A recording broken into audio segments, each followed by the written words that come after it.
Marathon bombing survivor will run using prosthetic leg. Adrianne Haslet heard all the talk about taking back Boylston Street in the years after the Boston Marathon bombings. Her mind was 26.2 miles away. After losing her left leg in the 2013 finish line explosions, Haslet decided that she would return to the course, this time as a runner. When the race leaves Hopkinton on Monday, Haslet will be one of 31 members of the One Fund community, survivors of the attacks, their families and supporters who will be in the field. "A lot of people think about the finish line," she said. "I think about the start line." More than 30,000 runners are scheduled to head to Hopkinton for the 120th edition of the race this Patriots Day. Among them are Haslet and Patrick Downes, a Boston College graduate who had his left leg amputated after the bombings. Downes, 32, was a runner before the bombing, having completed the race in 2005 with his wife, who lost both legs in the attacks. Haslet, 35, was a professional ballroom dancer who received a prosthetic blade to the quick step and the jive, and only then decided to take running.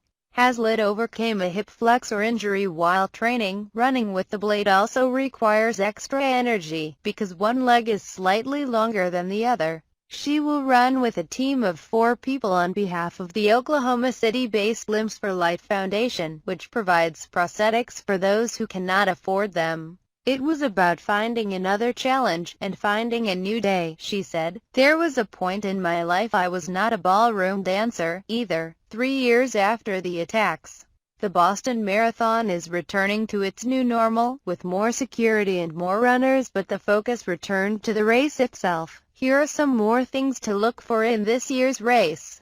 Back for more, defending champion Lalisa Desise of Ethiopia, who also won in 2013, is running again, along with women's winner Carolina Rotich of Kenya. Defending wheelchair champions Marcel Hug and Tatiana McFadden will also return, but most of the top Americans will sit out the race, having run in the U.S. Olympic trials in Los Angeles in February. 50 years of women. The Boston Athletic Association is commemorating the 50th anniversary of the first woman to complete the Boston Marathon. Bobby Gibbs sneaked onto the course in 1966 to break the race's gender barrier.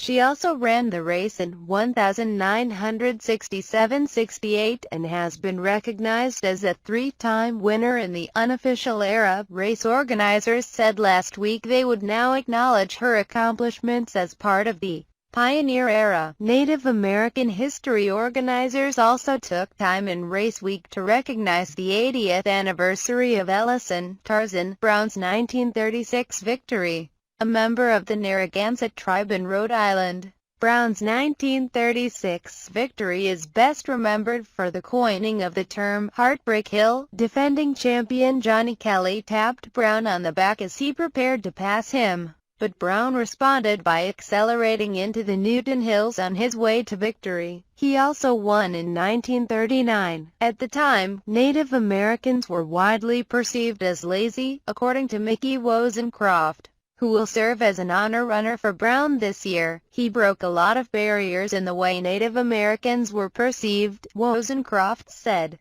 "and he did it with ease." American hopeful Emmy Fletzigi, who in 2014 became the first American man or woman to win the race since 1985, is resting up for the Rio Olympics.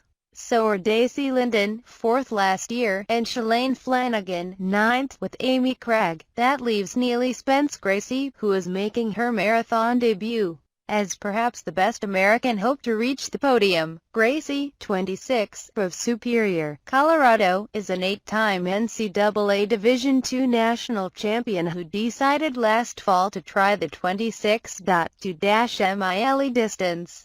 A problem with her left foot kept her from running in the trials, putting her on schedule instead for Boston. The daughter of 1991 World Championship bronze medalist Steve Spence, Gracie was almost destined to run Boston. Her father finished 19th, the No. 2 American overall, in the 1989 Boston Marathon, and Gracie was born on Patriots Day in 1990 while her father was running the race. "I grew up hearing all about that story," she said.